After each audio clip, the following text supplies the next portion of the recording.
অনুরোধ করবো আমরা ইনশাআল্লাহ সবাই সহযোগিতা করবো, সবাই কোন রকমের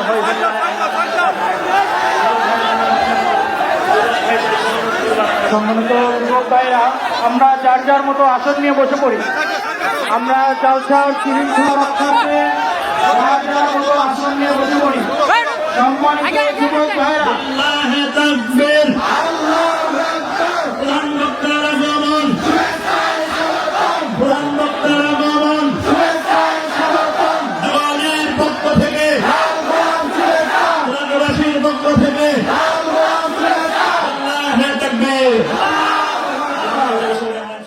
বাংলাদেশকে অস্থিতিশীল করবার জন্য একটি কুচক্রী মহল উঠে পড়ে লেগেছে। তারা আমার ভাইয়ের মাথায় গুলি করে তাকে শহীদ করেছে। আমাদের দাবি একটা, যারা ওসমান হাদিকে খুন করে ভারতে পালিয়ে গিয়েছে, ওরা যেমন আমার ভাইয়ের মাথায় গুলি করেছে, ওদের মাথায় গুলি করে হত্যার রায় পাশ করতে হবে। আমরা মুসলমান, আমরা বীরপুরুষের জাতি, আমরা কোনো কাপুরুষের জাতি নয়।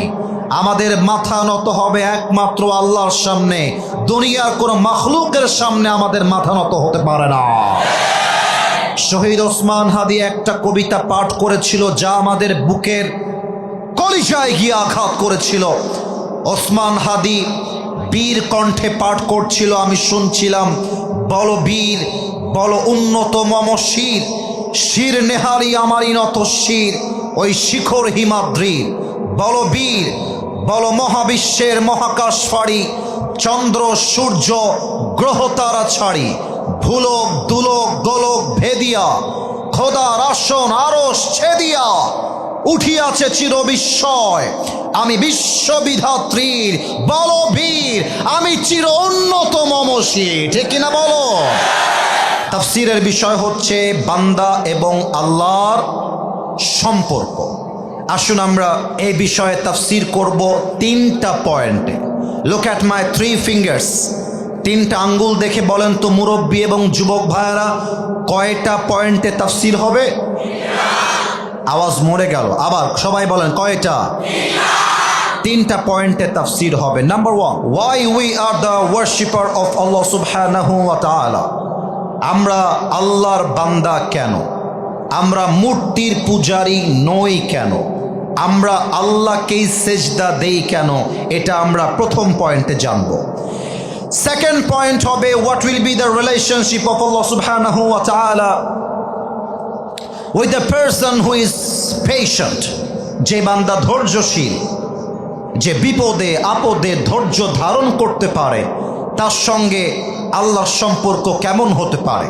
আমি যখন গাড়ি নিয়ে আসছিলাম, একটা ছেলে চিৎকার দিয়ে বলছে, হুজুর আমাকে একজন মেয়ে ছ্যাঁকা দিয়েছে। আমি শুনছিলাম।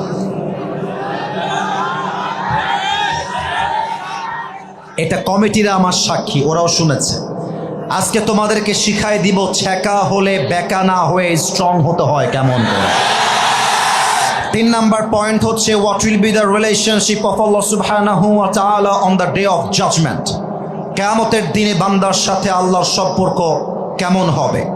অনেক মুরব্বী মাঝে মাঝে ভাবতে পারেন যে আসিফ হুজুর মাঝে মাঝে আয়াতের পাশাপাশি ইংরেজি বলছে কেন? হুজুর মানুষ হয়ে ইংরেজি বলে কেন? আমি মুরব্বীদের পায়ে হাত রেখে বলবো, আব্বাজান আমি আপনার সন্তানের মতো, আমি আপনার নাতির মতো। মাথায় রাখবেন, স্মার্ট সবচেয়ে বেশি হবে এই যুগের আলেমরা। হুজুররা যদি স্মার্টলি কথা বলতে পারে, নাস্তিকদের মুখে ট্যাপ লেগে যাবে। যুবক ভাইরা, ঠিক কিনা বলো? আমার আব্বাজান, আপনি আমার কথাকে অবহেলা করে নিবেন না। আমি চাই আমার প্রত্যেকটা কথা আপনাদের কলিজায় গেঁথে যাক। আমার অনেক মায়েরা এসেছেন, অনেক বোনেরা এসেছেন। আমি আসিফ হুজুর মাহফিলের শুরু লগ্নেই আপনাদের সবাইকে স্যালিউট জানাই, বুক ভরা সম্মান জানাই। মেয়েরা ঠিক, যুবকরা ঠিক। মেয়েরা নষ্ট, যুবকরাও নষ্ট হয়ে যাবে। আমরা আসুন প্রথম পয়েন্টে চলে যাই। আমি প্রথম পয়েন্টটা শুরু করার পূর্বে একটা প্রশ্ন করতে চাই আমার প্রিয় সিরাজগঞ্জের এই কলিজার টুকরা মুরব্বীদের কাছে, যুবকদের কাছে। উত্তরটা হচ্ছে ইমানি উত্তর। তাই কেউ যেন চুপ না থাকে।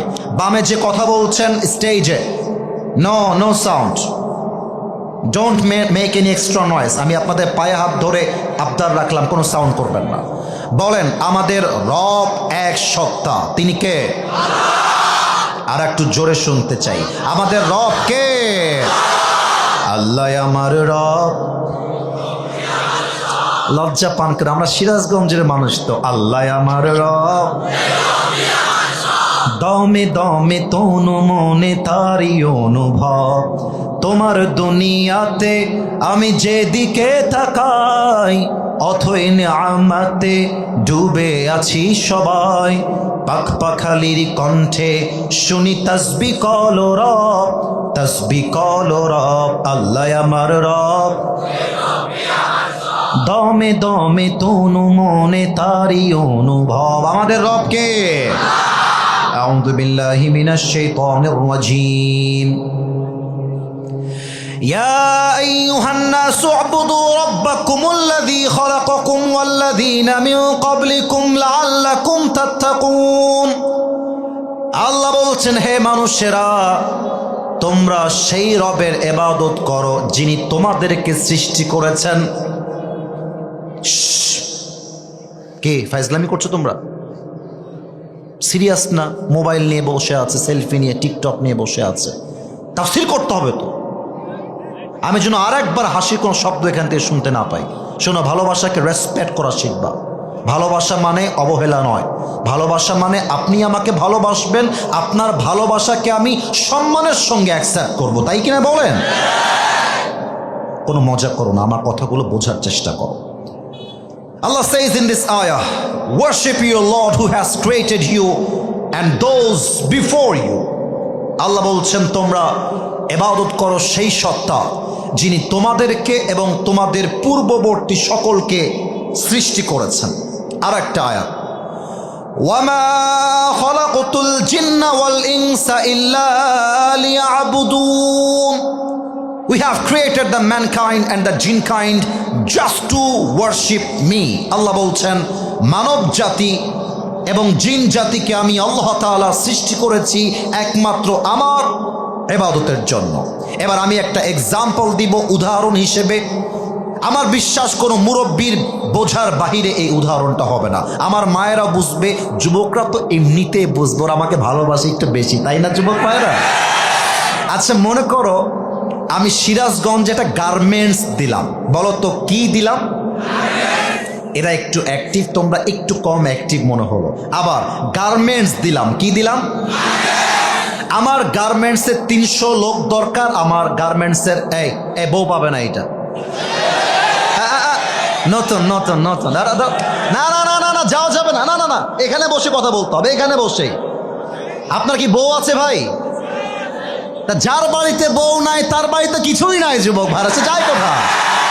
আচ্ছা, কেউ যদি মাঝ থেকে উঠে যাওয়ার ট্রাই করে, ওর লুঙ্গিটা টান দিয়ে ধরে বসায় দেওয়া লাগবে। তবে খবরদার লুঙ্গি যেন খুলে না যায়। এবার আমাকে উত্তর দাও, আমার গার্মেন্টসে কয়শো লোক দরকার? আমার কলিজার টুকরা অনেক যুবকরা বলছে, আমরা আসিফ হুজুরের গার্মেন্টসে কাজ করতে চাই। কথার কথা, এটা বাস্তবতা নয়। উদাহরণ দিচ্ছি বোঝাবার জন্য। 300 লোকের থাকার জন্য আমি আলাদা এক্সট্রা একটা ফ্ল্যাট কিনলাম। 300 লোকের জন্য 300টা রুম দিলাম। তাদের খাবার জন্য বাবুর্চি রাখলাম। প্রত্যেকের মাসের বেতন দিলাম 15,000 টাকা। অথবা আমি উদাহরণটা উল্টা করে দিলাম। মনে করেন আমাদের হুজুর হলো অফিসের বস, আমি তার আন্ডারে চাকরি করি, আমি বেতন খাই, আমি তার থেকে খাবার খাই। এবার বলেন, যে বেতন দেয় সে কি বস হয় নাকি যে বেতন নেয় সে বস হয়? যে বেতন দেয় সে বস হয়। আচ্ছা, এবার আমাকে উত্তর দেন, এই যে আমার চোখ, যেই চোখ দিয়ে আপনারা আমাকে দেখছেন, যেই চোখ দিয়ে আমি আপনাদেরকে দেখছি, এই চোখ আমাদেরকে কে দিয়েছে? সিরাজগঞ্জের সাউন্ড কমে গেছে। এই চোখ কে দিয়েছে? আর একবার বুঝে উত্তর দেন। এই যে নিঃশ্বাসটা নিলাম, এই অক্সিজেনের পেছনেও আমাদেরকে শক্তি দিয়েছে একজন, তিনি কে? এই যে আমি হাতটা নাড়িয়ে নাড়িয়ে কথা বলছি, আমার এই হাত আমাকে দিয়েছে একজন, তিনি কে? যাদের বাড়িতে বাবা আছে, মা আছে, আমাদেরকে বাবা মা দিয়েছে কে? সকালে যারা নাস্তা করেছেন, জুমার পরে যারা ভাত খেয়েছেন, এই রিজিকও আমাদেরকে দিয়েছে একজন, তিনি কে? আল্লাহ বলছে, বান্দা আমি দিলাম জীবন, আমি দিলাম তোর চোখ, আমি দিলাম তোর কান, আমি দিলাম তোর নাক, আমি দিলাম সম্মান, আমি দিলাম রিজিক। অতএব তোর মাথা কোনো মূর্তির সামনে নত হবে না। তোর মাথা যদি নত হতে হয়, তোর মাথা নত হবে এক রবের সেজদায়, তিনি কে? আল্লাহই খাওয়ায়, আল্লাহই পড়ায়, আল্লাহই বাঁচাইছে, আল্লাহই মারবে। অতএব আমরা কোনো মূর্তির গোলাম নই, আমরা কোনো পাথর পূজারি নই। আরে আমাদের রব তো একজন, তিনি কে? 2 নাম্বার পয়েন্ট, যাদের মনে আছে তারা অ্যাক্টিভ হয়ে যাও, কারণ এই কথাগুলো তোমাদেরকে নতুন করে জাগ্রত করে তুলবে। বিপদে পড়লে বান্দার সাথে আল্লাহর সম্পর্ক কেমন হয় এটা বোঝাবার জন্য কয়েকটা কথা বলছি। বিশেষ করে আমার মায়েরা যারা এসেছেন, আমার কথাকে আপনারা নেগেটিভলি নিবেন না। আমি আপনাদের সন্তান হিসেবে, আমি আপনাদের বড় ভাই হিসেবে যা বলবো বাস্তবতা বলবো, বানিয়ে কথা বলার মতো লোক আমি আবরারুল হক আসিফ নই। একজন পুরুষের যখন খারাপ সময় আসে, তার সঙ্গে সর্বপ্রথম বেঈমানি করে তার আপন ঘরের নিজের বউটাই বেঈমানি করে। বিপদে পড়লে বুঝবা, যারা তোমাকে বলে আমি তোমারে অনেক ভালোবাসি, তোমাকে ছাড়া আমি বাঁচতে পারবো না, তোমার যা লাগবে আমি তোমার পাশে আছি, বিপদে পড়লে এদেরকেই দেখবা হারিকেন দিয়ে খুঁজে পাওয়া যায় না। আর সত্য কথা বলছি, আজকালকার বন্ধু হয়ে গিয়েছে সব বেঈমান দিয়ে ভরা। টাকা থাকলে বন্ধু আমি তোর সঙ্গে আছি, টাকা নাই বন্ধু আমি তোর সঙ্গে নাই। R15 আছে আমি তোর সঙ্গে আছি, R15 নাই তোর সঙ্গে আমার বন্ধুত্ব নেই। আইফোন 16 প্রো ম্যাক্স থাকলে আছি, না থাকলে নাই। আজকালকার বন্ধুত্ব যা স্বার্থ ছাড়া আর কিছুই নয় যুবক ভাইরা। এবার আমার একটা কবিতা শোনেন, যে কবিতাটা আমি আল্লামা ইকবাল রহমতুল্লাহি আলাইহির থেকে নিয়েছি। আমার তো বিশ্বাস উর্দু বলার পরে আমার বাংলা বলতে হবে না। আমার মুরব্বীরা, আমার যুবক ভাইয়েরা বাংলাও বোঝে, উর্দুও বোঝে, তারা at the same time Hindi ভাষাও বোঝে। কথা ঠিক আছে আমার?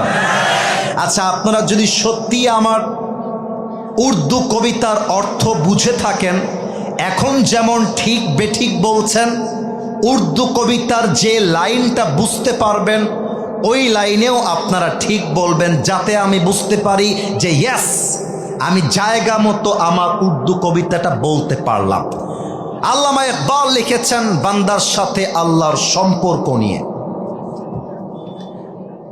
গম কে বাদ खुशी जरूर आती है और ये खुशी अपनी रब की तरफ से ही आती है। हर रात के बाद दिन की रोशनी जैसे छा जाती है, सब्र करने वाले बंदों को अपनी रब की तरफ से नेमत वैसे ही मिल जाती है। जो दुख में भी अपनी रब को याद करता है, रब उसका हाथ कभी नहीं छोड़ता। जो दुनिया से कुछ ना कहे बस अपनी रब से कहता है, उसकी दुआओं का जवाब हमेशा खामोशी में आता है।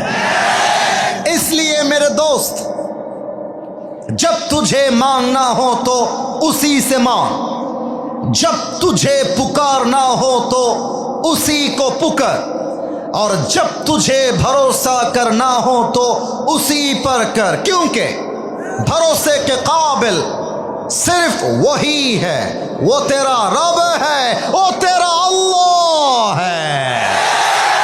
আল্লামা ইকবাল লিখেছেন, রাতের পরে দিন যেমন আসে, কষ্টের সাথে সুখও তেমন আসে।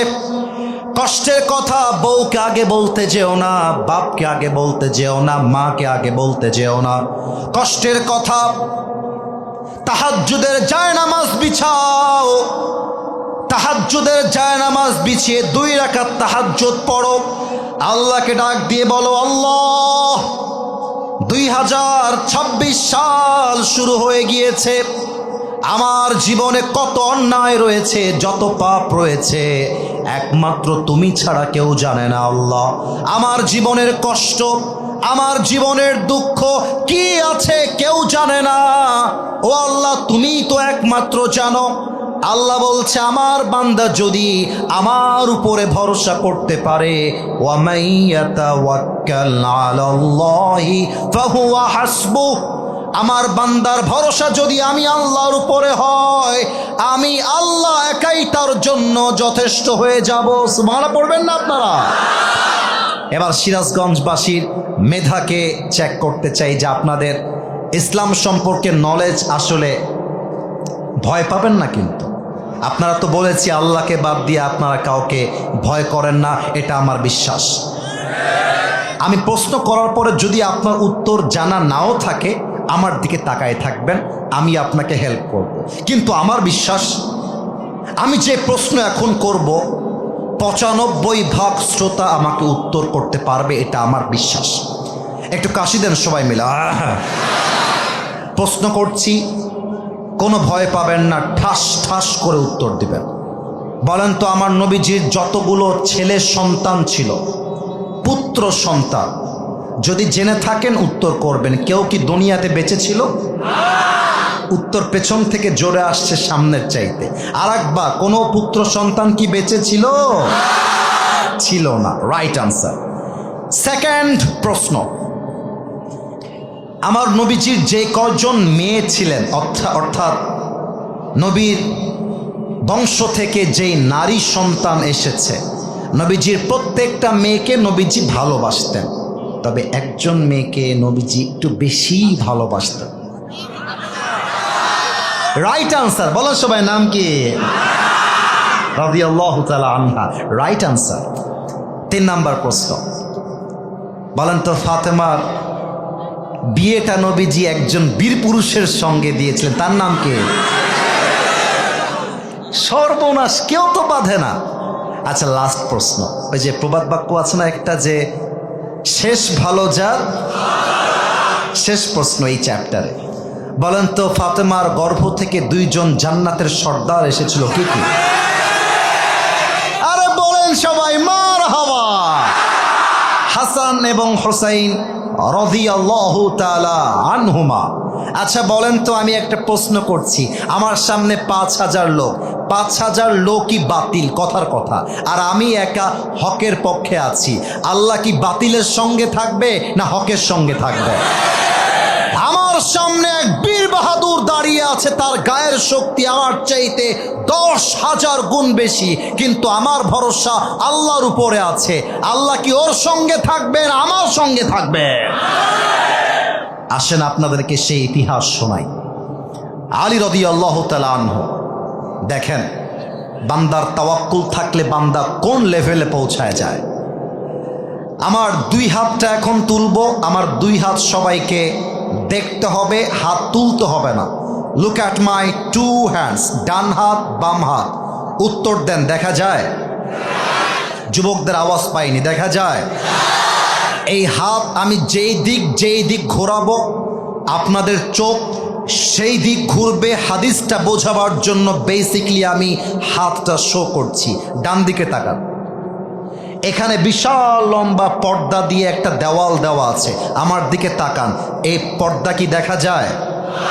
এটা হচ্ছে 1 নাম্বার দেওয়াল, এটা নাম দিলাম দেওয়াল। বামে তাকান, দেখছেন পর্দা দিয়ে দেওয়াল দেওয়া আছে না নাই? এবার পেছনের দিকে তাকান, এখানেও দেওয়াল একটা আছে না নাই? এটা যদিও বা পর্দা আমি জানি, বাট হাদিসটাকে প্র্যাকটিক্যালি বোঝাবার জন্য এখানে আমি 3টা দেওয়াল তৈরি করলাম, ডান দেওয়াল, বাম দেওয়াল, পেছন দেওয়াল। যারা ড্রোনের দিকে তাকিয়ে আছো তোমরা সব গ্রামের চাচাতো ভাই ছাড়া কিছু নও। ওইটাকে ওর কাজ করতে দাও, তোমাদের চোখ থাকবে আমার দিকে। আরে বেটা, জীবনে একবার আসিফ হুজুরকে পাইছো, আবার কবে বাবা আল্লাহ জানে। আজকে জানবাম চোখ হবে না, কিয়ামত হয়ে গেল চোখ আমার আসিফ হুজুরের দিকেই থাকবে। এবার আসছেন আমরা হাদিসে প্রবেশ করি। মদিনা এমন একটা শহর ছিল, মদিনার ডান দিকেও দেওয়াল, বাম দিকেও দেওয়াল, পেছনের দিকেও দেওয়াল। কেউ যদি মদিনায় আসতে চাইতো, জাস্ট একটা দরজা খোলা ছিল। সিরাজগঞ্জবাসী উত্তর দেন, কয়টা দরজা খোলা? বাকি 3টা দরজা খোলা নাকি বন্ধ? কাফেররা প্ল্যান করলো তারা মদিনায় গিয়ে অ্যাটাক করবে, মদিনাকে তারা মানচিত্র থেকে মুছে ফেলবে। কারণ মদিনার ইসলামটা পুরো বিশ্বে ছড়িয়ে পড়ছিল, এমন একটা ভাব যেন পুরো বিশ্বে কালেমার পতাকা উড়ে যাবে। আরে আমার তো বিশ্বাস আগামীতে কালেমার পতাকা জাস্ট বাংলাদেশের সংসদে নয়, আগামীতে কালেমার পতাকা আমেরিকার হোয়াইট হাউসেও পৌঁছায় যাবে, ঠিক কিনা বলে? কোনো একদিন এদেশের আকাশে কালেমার পতাকা দুলবে, সেদিন সবাই খোদাই বিধান পে দুঃখ বেদনা ভুলবে, ঠিক কিনা বলো? সেদিন আর রবে না হাহাকার, অন্যায় জুলুম অবিচার, থাকবে না অনাচার দুর্নীতি কদাচার, থাকবে না অনাচার দুর্নীতি কদাচার, সকলেই শান্তিতে থাকবে, সেদিন সবাই খোদাই বিধান পে দুঃখ বেদনা ভুলবে। জাস্ট একটা লাইন সিরাজগঞ্জবাসী সবাই মিলে আমার সঙ্গে গাইবেন। কোনো একদিন কালেমার পতাকা দুলবে, সেদিন সবাই খোদাই বিধান পে দুঃখ বেদনা ভুলবে, ঠিক কিনা বলে? কাফেররা যখন প্ল্যান করতে শুরু করলো মদিনায় অ্যাটাক করবে, তখন আল্লাহ রসুল সাল্লাল্লাহু আলাইহি ওয়াসাল্লামের কাছে আল্লাহ তাআলা খবর পাঠায় দিলেন মদিনায় অ্যাটাক হবে। এক সাহাবী নাম হচ্ছে সালমান ফারসি রাদিয়াল্লাহু তাআলা আনহু, সে ডাক দিয়ে বলছে, ইয়া রাসূলুল্লাহ, একটা লম্বা খাল খনন করবেন, কাফেররা চাইলেও অ্যাটাক করতে পারবে না। এই মাঝে একজন কই যায়, এই লোক বসাও, ওকে বসাও। আচ্ছা ঠিক। প্রিয় ভাইয়ারা, সময় আছে মাত্র 10 থেকে 15 মিনিট, এর মাঝে আমাদের রুমাল পাঠানো এখনো বাকি আছে। আমরা যারা এসেছি, আমরা কেউ আসিফ হুজুরকে দেখতে আসি নাই, আমরা আল্লাহর কোরআনের কথা শুনবার জন্য আজকের মাহফিলে এসেছি। কেউ যেন আর আগামী 10 মিনিটে ডান বাম হতে না দেখি। আচ্ছা, আপনারা সিরাজগঞ্জে খালকে কি বলেন? খালই বলেন, তাই তো? খাল, বিশাল লম্বা খাল। তো খাল খনন করা হয়েছে, কাফেররা কিসের কথা? আশ্চর্য, থামেন, হাদিসে বলতে দেন। বিশাল লম্বা খাল, কাফেররা অ্যাটাক করতে এসে স্টপ হয়ে গেছে, থেমে গেছে। এক কাফের নাম হচ্ছে আমর বিন মারহাব, সে ওই খালে লাফ মেরেছে, বলছে সাঁতরে গিয়ে মদিনায় অ্যাটাক করো।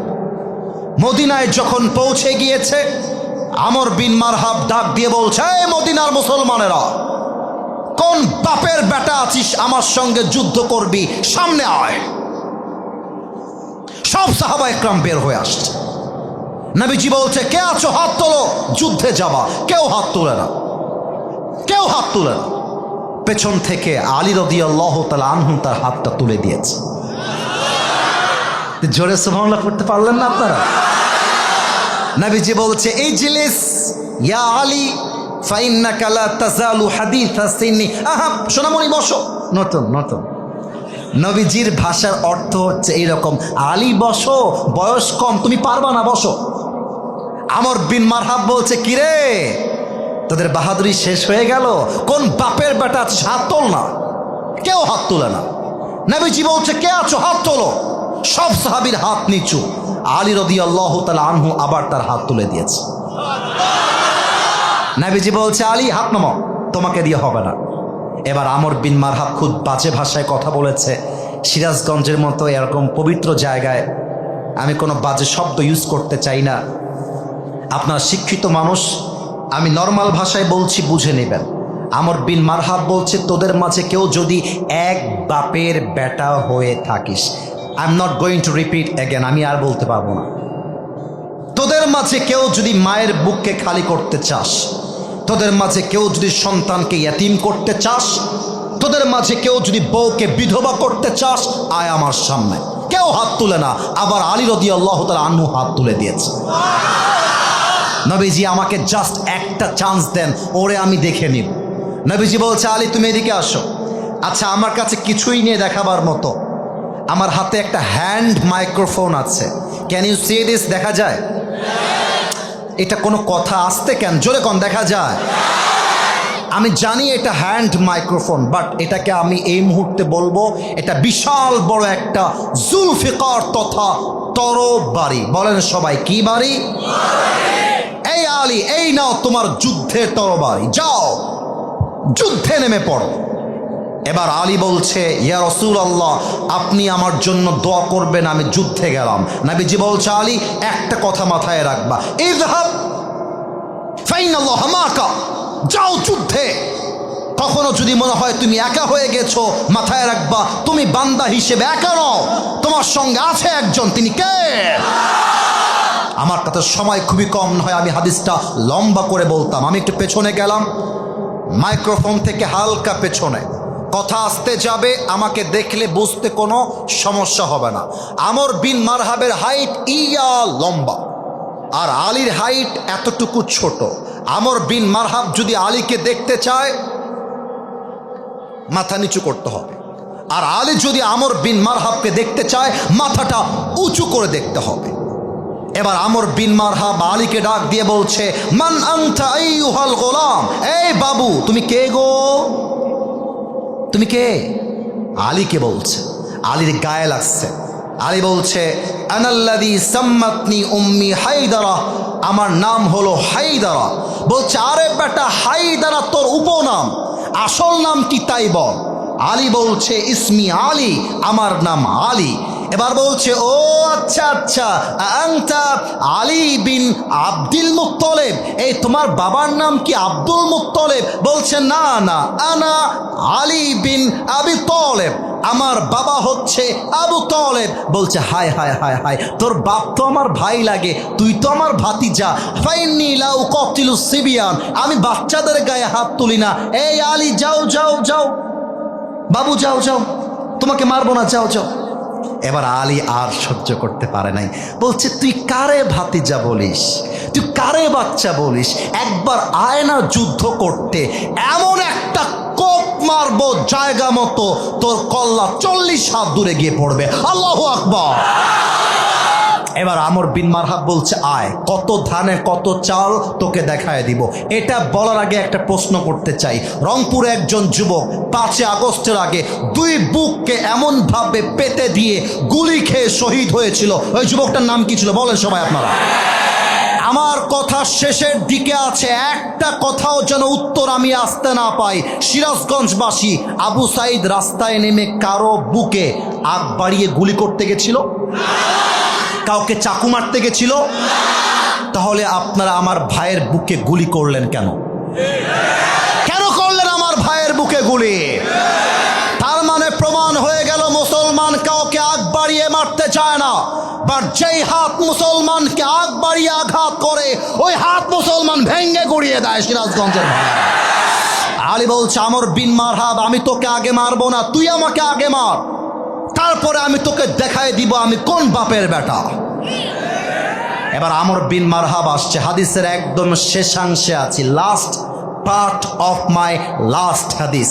এই দুইটা পাকে আমর বিন মারহাব একসাথে করেছে।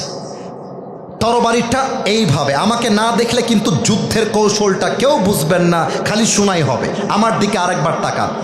এই দুইটা পা, টু লেগস আর অ্যাটাচ টুগেদার, দুইটা একসাথে করেছে। তরবারিটা সামনে নিয়েছে। এবার আমর বিন মারহাব জমিন থেকে একটা লাফ দিয়েছে। তরবারিটা এখান থেকে নিয়ে পেছনে নিয়ে পুরো দেহের সমস্ত শক্তিকে উজাড় করে আলীর ডান কাঁধে এক আঘাত করেছে। আর আলী রাদিয়াল্লাহু তাআলা আনহু তার জুলফিকারটা এভাবে তুলে ধরে বলছে, হাসবুনাল্লাহু ওয়া নি'মাল ওয়াকিল, নি'মাল মাওলা ওয়া নি'মান নাসির।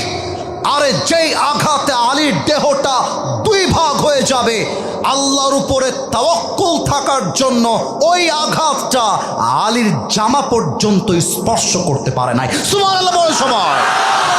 এবার আমর বিন মারহাব ওকে আঘাত করার পরে যখন দেখছে একটা চুলও বাঁকা করতে পারে নাই, আমার দিকে তাকান সবাই, আমর বিন মারহাব থরথর করে কাঁপতে শুরু করেছে, ভয়ে কাঁপতেছে।